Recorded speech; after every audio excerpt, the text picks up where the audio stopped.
Good morning बच्चों आज हम चैप्टर 5 पढ़ेंगे जिसका नाम है न्यायपालिका। अखबार पर नज़र डालते ही आपको देश भर की अदालतों द्वारा किए जा रहे कामों की झलक मिलने लगती है, लेकिन क्या आप बता सकते हैं हमें इन अदालतों की ज़रूरत क्यों पड़ती है? जैसा कि आप इकाई 2 में पढ़ चुके हैं, हमारे देश में कानून का शासन चलता है। तो बच्चों, जैसे ही आप सुबह उठते हो, अखबार पढ़ते हो, तो अखबार पर जैसे ही पढ़ने लगते हो तो आपकी जो नज़र है वो देश भर की अदालतों के द्वारा देश में जो काम कराए जा रहे हैं उसकी झलक मिलने लगती है। लेकिन क्या आप बता सकते हैं हमें इन अदालतों की ज़रूरत क्यों पड़ती है? जैसा कि आप अध्याय 2 में पढ़ चुके हैं, हमारे देश में कानून का शासन चलता है। इसका मतलब यह है कि सभी कानून सभी लोगों पर समान रूप से लागू होते हैं और जब किसी कानून का उल्लंघन किया जाता है तो एक निश्चित प्रक्रिया अपनाई जाती है। कानून के शासन को लागू करने के लिए हमारे पास एक न्याय व्यवस्था है। तो बच्चों, जो सभी कानून होते हैं वो सभी लोगों पर समान रूप से लागू होते हैं, चाहे वो अमीर हो या गरीब हो। सभी लोग कैसे हैं? कानून की नज़र में समान हैं। जब किसी कानून का उल्लंघन किया जाता है तो एक निश्चित प्रक्रिया अपनाई जाती है। कानून के शासन को लागू करने के लिए हमारे पास एक न्याय व्यवस्था है। इस व्यवस्था में बहुत सारी अदालतें हैं जहां नागरिक न्याय के लिए जा सकते हैं। सरकार का अंग होने के नाते न्यायपालिका भी भारतीय लोकतंत्र की व्यवस्था बनाए रखने में अहम भूमिका निभाती है। तो बच्चों, हमारे देश में बहुत सारी अदालतें हैं जहां पर नागरिक न्याय पाने के लिए जा सकते हैं।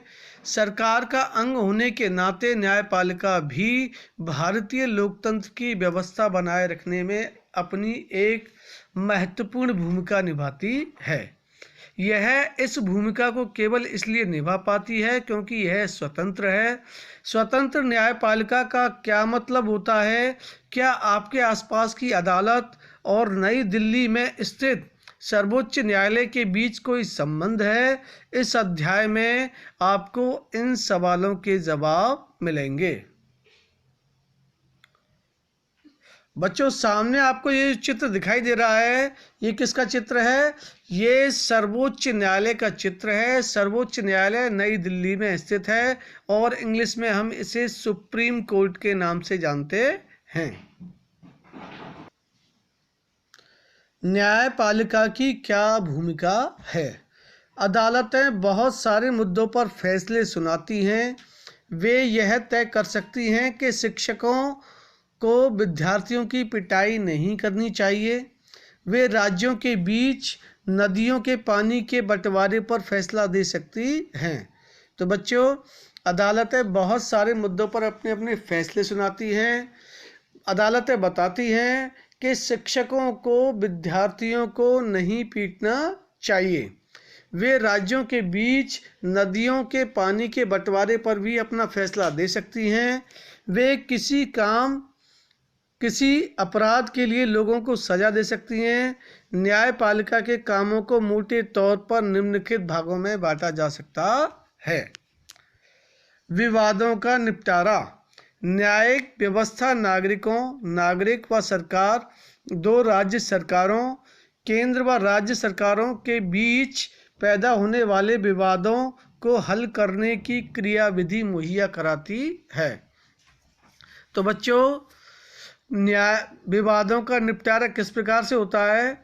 न्यायिक व्यवस्था नागरिक व सरकार, दो राज्य सरकारों के बीच या केंद्र व राज्य सरकारों के बीच होने वाले जो विवाद हैं उनको हल करने के लिए एक क्रियाविधि उपलब्ध करवाती है। अगला आता है हमारा न्यायिक समीक्षा। संविधान की व्याख्या का अधिकार मुख्य रूप से न्यायपालिका के पास ही होता है। इस नाते यदि न्यायपालिका को ऐसा लगता है कि संसद द्वारा पारित किया गया कोई कानून संविधान के आधारभूत ढांचे का उल्लंघन करता है तो वह उस कानून को रद्द कर सकती है। इसे न्यायिक समीक्षा कहा जाता है। तो बच्चों, न्यायिक समीक्षा क्या होती है? संविधान की व्याख्या का अधिकार मुख्य रूप से न्यायपालिका के पास ही होता है, अर्थात संविधान की जो व्याख्या है वो केवल और केवल न्यायपालिका ही कर सकता है। इस नाते यदि न्यायपालिका को ऐसा लगता है कि संसद के द्वारा पारित किया गया कोई कानून संविधान के आधारभूत ढांचे का उल्लंघन करता है तो वह अदालत उस कानून को रद्द कर सकती है और इसी को हम न्यायिक समीक्षा के नाम से जानते हैं।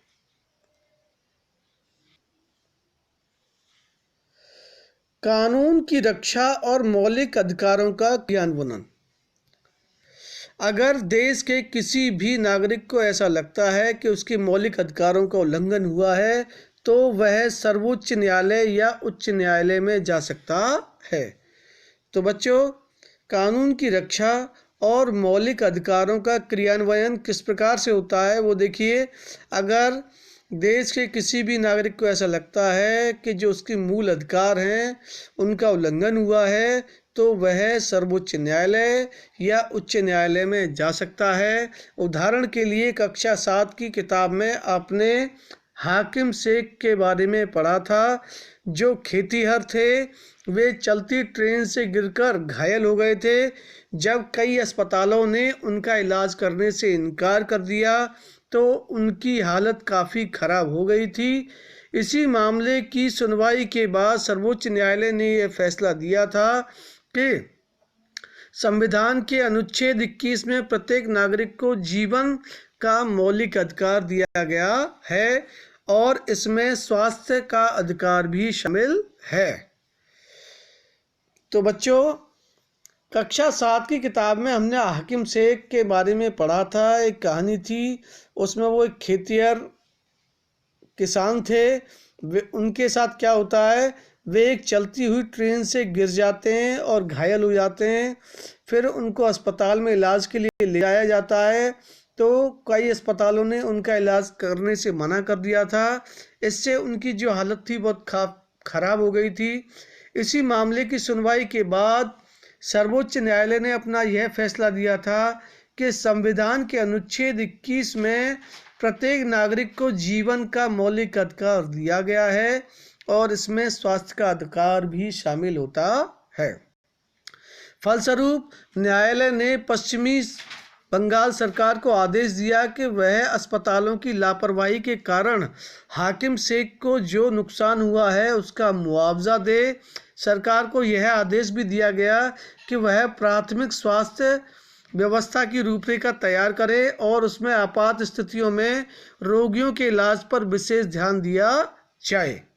तो बच्चों, न्यायालय ने पश्चिमी बंगाल सरकार को अपना आदेश दिया कि वह अस्पतालों की लापरवाही के कारण हाकिम शेख को जो भी नुकसान हुआ उसके लिए उन्हें मुआवजा दिया जाए। सरकार को यह आदेश भी दिया गया था कि प्राथमिक स्वास्थ्य व्यवस्था की रूपरेखा तैयार करे और उसमें आपात स्थितियों में रोगियों के इलाज पर विशेष ध्यान दिया जाए।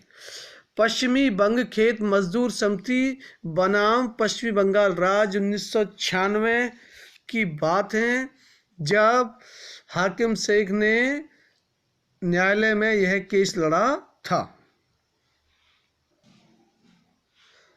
सामने बच्चों जो चित्र दिखाई दे रहा है आपको, मैंने पहले ही बताया था आपको, यह भारत का सर्वोच्च न्यायालय है। इसकी स्थापना 26 जनवरी 1950 को की गई थी। उसी दिन हमारे देश का गणतंत्र बना था।